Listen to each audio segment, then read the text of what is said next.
I didn't fall for the man I pulled from the water. That would make the story sound cleaner than it was. The first thing I felt was fear. Real fear. The kind that removes every thought and leaves only motion. My name is Nora Hayes. I was 38, a marine repair contractor in Newport, Rhode Island. I fixed boats for a living because boats made sense. Engines had reasons. People told you they were fine while quietly falling apart. That was why I lived alone above my workshop and called it a break from relationships, even though the break had lasted 3 years and started to look less like recovery and more like a decision. The night everything changed. I had just locked the shop when I heard shouting from the far end of the marina. Then someone yelled, "He's in the water." I ran. A man was out there beyond the lights, fighting the current. I kicked off my shoes and went in without deciding to. I remember the cold hitting my chest. I remember the salt and diesel taste of the harbor. And I remember his eyes when I reached him. Gray, wide, terrified. But not only terrified, furious. Like he was angry his body had betrayed him in front of all those people. "I've got you," I said. He grabbed my arm, then loosened his grip like he was ashamed of needing it. "Don't fight me," I said. "Just breathe."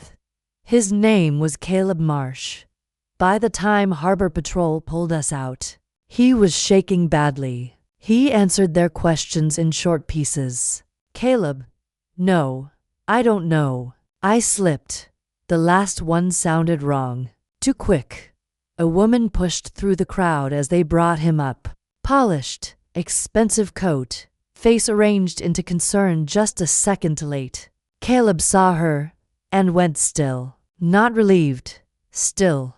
She crouched beside him. "Oh my God, Caleb, what happened?"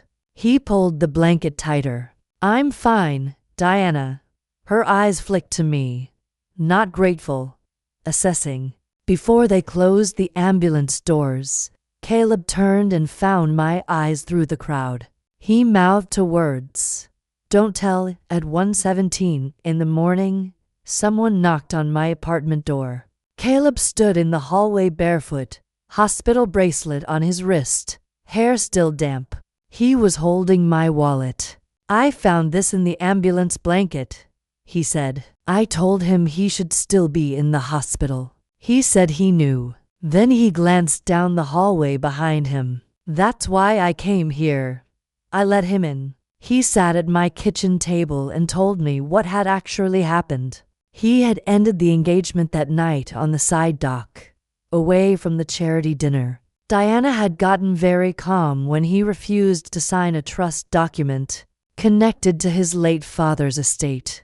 She grabbed his wrist when he tried to walk away. Not hard enough to leave a bruise, just enough to stop him. He pulled back. His heel slipped on the wet dock edge. She caught him for a second. Then she let go. He didn't say she pushed him. He said he felt her hand open. He said she could have held on. He said she didn't. I believed him before I fully understood why. Not because he seemed fragile. Because he was furious at exactly the kind of detail liars don't invent. The hand. The second. The choice. At 1:30, someone knocked downstairs on the workshop entrance. My phone lit up. A text from an unknown number. "Ms. Hayes, this is Diana Ellison. I believe Caleb may have brought something that belongs to me. Open the door." I pulled up the security camera. Diana stood under the yellow light outside my shop, calm and still in her dinner clothes. Another text arrived. "Caleb is confused and frightened. Open the door before this becomes a problem for you." I took screenshots. Then I opened the window above the alley. "Diana," I called. She looked up. "Caleb doesn't want to speak to you tonight." Her smile was practiced. "You don't know him. He says things when he's upset." I held up my phone so she could see I was recording. "Then call him tomorrow through his attorney." Caleb stepped beside me at the window. Not fully in view. Just enough. I know what I felt, he said. And I know what you did. Diana stared up at him. Then quietly, you're making a mistake. He held the sill with one hand, voice shaking but unbroken. No. I stopped making mistakes when I ended it tonight. My neighbor across the alley leaned out her window in a robe. Nora, do you need me to call the police? Diana looked at the camera, looked at me, then walked away without another word. I kept recording until she turned the corner. Caleb sat back down and covered his face with his hands. Not crying, just breathing through what it had cost him to say no out loud. I saved the video 3 ways before I spoke. Phone, cloud, email. When I looked up, he was watching me. You believed me before you had proof, he said. You came here barefoot after checking yourself out of a hospital, I said. And the woman you were afraid of showed up calling you confused before she asked a single question about whether you were okay. That was proof enough. By dawn, his lawyer had been contacted. By 9 that morning, Caleb walked into a board meeting he had never planned to attend.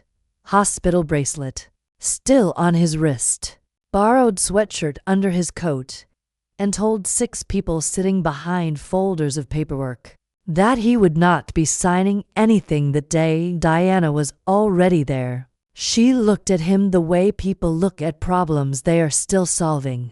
His lawyer placed printed screenshots on the table. Diana's texts, the threats, her voice on video. Her composure held for about 40 seconds. Then a board member quietly asked her to leave. The door closed, and for the first time since I pulled him from that water, Caleb breathed like a man whose head had finally come above the surface.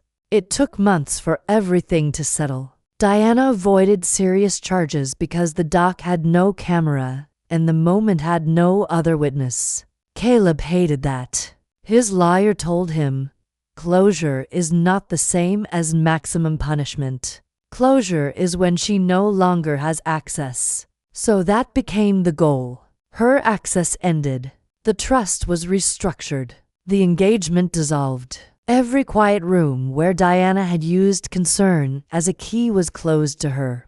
2 weeks later, Caleb left a note taped to my workshop door. Your sweatshirt survived. My dignity is still negotiating. Inside the bag was my gray sweatshirt, washed and folded, and a box of lemon scones that immediately explained why wealthy people wasted money on charity baked goods. He came by the next afternoon, stood in my doorway looking at the engine I was halfway through. I wanted to thank you, he said, not for the water, for believing me when I had nothing clean to show you. I set down the wrench. You had enough, I said, for you.